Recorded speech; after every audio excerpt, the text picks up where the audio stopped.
بسم اللہ الرحمن الرحیم۔ السلام علیکم ورحمۃ اللہ وبرکاتہ۔ میرے محترم ویورز، کیا حال ہیں آپ کے؟ خیریت سے ہیں؟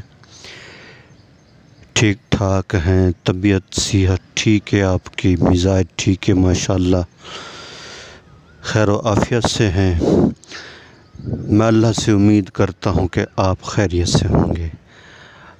آپ ہمیشہ خوش رہیں، ہنستے رہیں، مسکراتے رہیں۔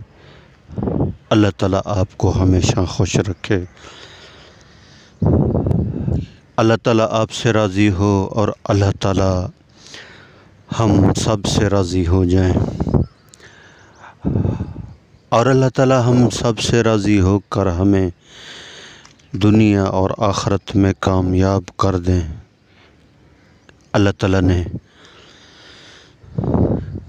ہر انسان کی دنیا اور آخرت کی جو کامیابی ہے وہ اللہ پاک نے دین کے اندر رکھی ہے۔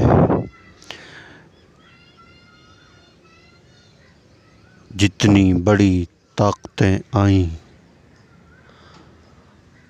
حکومتیں آئیں، اپنا زور لگایا، کسی کو اپنی فوج کے اوپر گھمنڈ تھا، کسی کو مال کے اوپر، کسی کو اپنی طاقت کے اوپر۔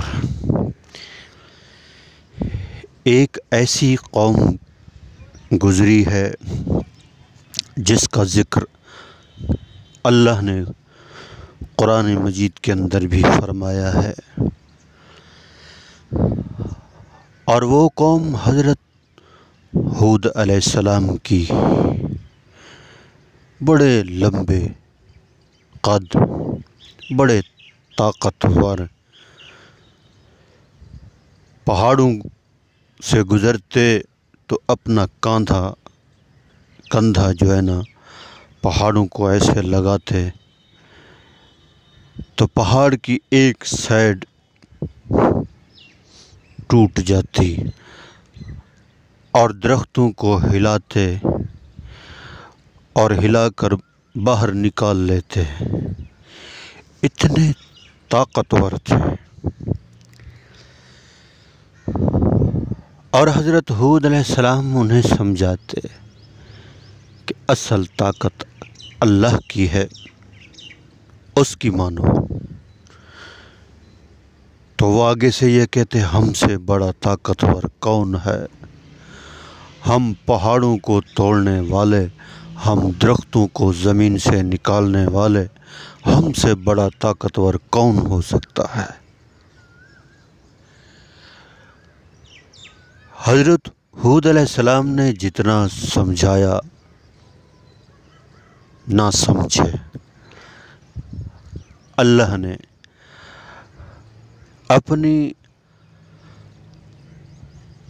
اپنی ہوا کے خزانے سے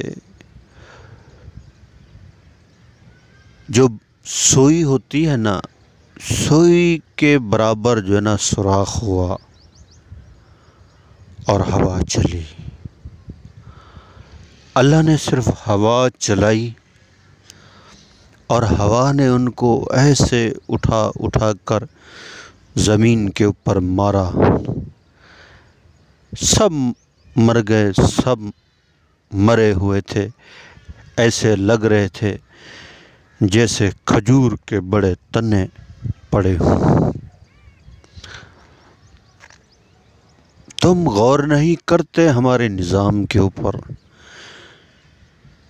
یہ سورج، یہ چاند، یہ زمین، یہ پہاڑ، یہ سب میرے ماتحت ہیں، ان کے اوپر میری حکومت ہے، میرا حکم چلتا ہے۔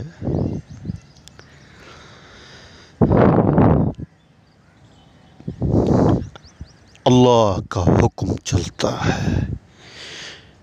یہ زمین بھی اللہ کی، آسمان بھی اللہ کا، چاند بھی اللہ کا، سورج بھی اللہ کا، ستارے بھی اللہ کے، سیارے بھی اللہ کے، اور ساری مخلوق کو اللہ نے پیدا کیا ہے۔ چیونٹی سے لے کر بڑی بڑی جو مخلوق ہے، بڑے جانور ہیں، سب اللہ کو پکارتے ہیں۔ صبح کے وقت پرندے چہچہاتے ہیں، اللہ کی تسبیح بیان کرتے ہیں۔ ارے غافل انسان، تو سوتا رہتا ہے اور تیرا رب تیرے انتظار میں ہوتا ہے کہ میرا بندہ کب میرے پاس آئے گا۔ 5 وقت اذان ہوتی ہے، بلاوا اللہ کی طرف سے بلاوا آتا ہے، اور تجھے سمجھ نہیں آتی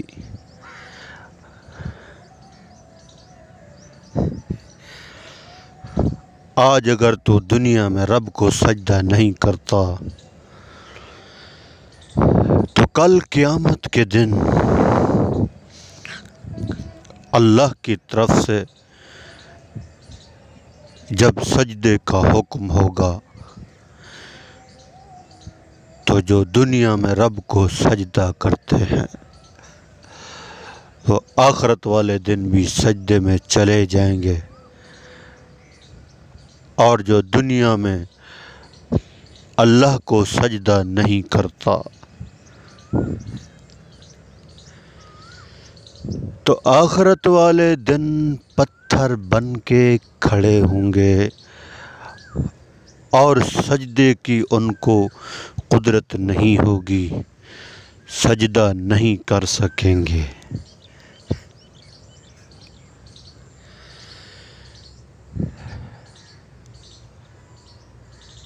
وقت بہت قیمتی ہے، ایک ایک لمحہ، اور وقت کے بارے میں پوچھا جائے گا، سارے سوال ہوں گے، ایسے جان نہیں چھوٹے گی کہ دنیا میں کرتے رہے اپنی مرضی اور امید جنت۔ کبھی یہ کیا ہے کہ آم کے اوپر جو ہے نا انگور لگیں گے، کیکر کے اوپر انگور لگیں گے، ایسا ہرگز نہیں ہو سکتا، اور کرتے رہیں نافرمانی اور پھر یہ کہیں کہ اللہ بڑے غفور رحیم ہے۔ تو میں آپ کو بتاتا ہوں قرآن مجید کے اندر اللہ نے کیا فرمایا ہے، ان رحمت اللہ قریب من المحسنین، میری رحمت اس کے اوپر ہے جو نیکوکار ہے، میں محبت اس سے کرتا ہوں جو مجھ سے محبت کرتا ہے، جو میرے حکم کو مانتا ہے۔ بدکار انسان کے اوپر کوئی رحمت نہیں ہے جو نماز نہیں پڑھتا، روزہ نہیں رکھتا، زکوٰۃ ادا نہیں کرتا، حج نہیں کرتا، جہاد نہیں کرتا، اس کے اوپر اللہ کی کوئی رحمت نہیں ہے۔ اخلاق والے، امانت دار، سچے، اور اللہ تعالیٰ سچوں کے ساتھ ہے۔ سچے بنیں، سچ کا ساتھ دیں اور سچوں میں شامل ہو جائیں، اور یہ بات حق اور سچ ہے کہ ہم سب نے مرنا ہے، ہم سب نے مرنا ہے، کوئی یہاں نہیں رہے گا۔